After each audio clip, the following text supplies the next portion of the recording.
one of the big talking points after the game amongst Liverpool fans was Andy Robertson and his performances this season.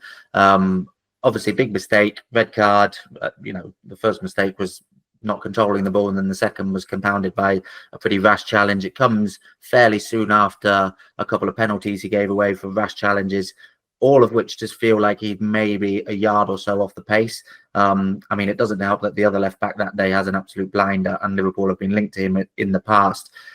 I want to warn against sort of knee-jerk reactions and suddenly saying that this legend of the club is past it or anything like that, because he was man of the match against Girona, I think he was as well. So it's not like he's having a shocker every single game, but there have just been one or two more signs this season that his best is behind him, and he's maybe a yard or so behind where he was at that best. Yeah, I think the key thing to say with Robertson is that we clearly are seeing some sort of decline, and it's totally natural for a player who's reaching the age he is now, who's been, spent the last 7 years bombing up and down the wing constantly. You are going to see that decline, but I just don't think it's a coincidence that, for me, his best performance of the season came against Aston Villa after he'd sat out the 2 previous games. And then, he is still capable of hitting that level. And he did against Girona again as well. They thought he was really good in that game. But, when he just can't do it 3 times a week now. And that is what the schedule at the moment is demanding. He's just not capable of doing that. And for that reason, Kostas Tsimikas has been just such a miss, really. I think between them, when they do that kind of job sharing there, there's a really competent left back for Liverpool in every game available. But when you can't rotate Robertson out and he does have to go game after game, you do see it. He is short a yard. He looks tired. He looks leggy. He's just a second late to the ball, and that's the thing you notice when players are starting to hit that decline, is they just don't get to the challenge a second late, and that's why you give away penalties, you give away red cards or whatever. I would also say, actually, in amongst his form, that he's kind of been unlucky as well. I mean, he's given away a penalty that was possibly outside the box, and a red card that, on reflection, the referees believe shouldn't actually have been a red card because of where the ball was travelling. So maybe he's a bit unlucky, as well as playing poorly at times. But there's no question that he's not performing at the level we used to. But the good news is that obviously Tsimikas is now back in training. That option to rotate those two is going to be there, and I think we will see the best of Robertson thanks to that. So that is really good news, I think, because I still think he's got an awful lot to give. And I think, between those two, if they can job share between now and the end of the season, I really do believe that that's good enough to win you some big trophies. Because I think, if you get arrested Robertson, he's still a top class left back, and I still think Tsimikas has got a lot of qualities to offer as well.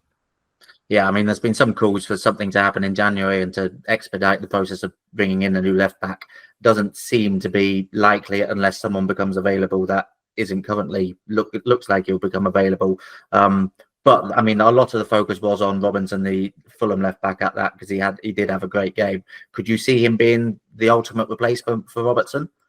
I struggle to say it just because of age, really. I think he's 28 come the end of this season, and Liverpool would like to sign someone who's more kind of 23, 24. So really kind of struggle to see that.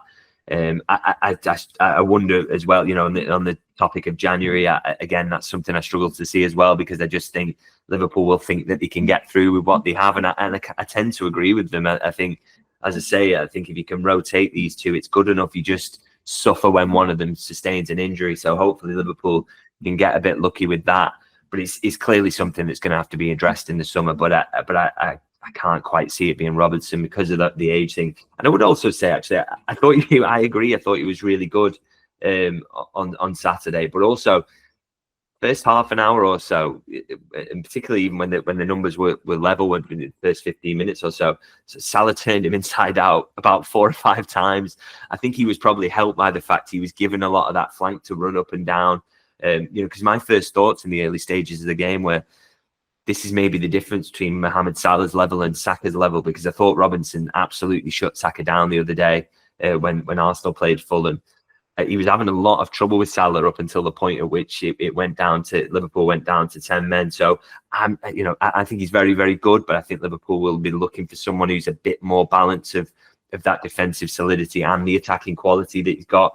And also age-wise, it would be, as I say, in that 23 to 24 bracket. So I would be surprised if he was someone that Liverpool targeted. But I think he would be a good fit for a few of the other top clubs. There's no doubt about that. Yeah, he speaks to some Fulham fans, and he's got his deficiencies as well, Robinson. I think there's very much a temptation, because he's had this good game against Liverpool, and the other left back, who's aging, has been sent off and made that mistake to automatically see that as a straight swap. But yeah, I agree. It looks quite unlikely.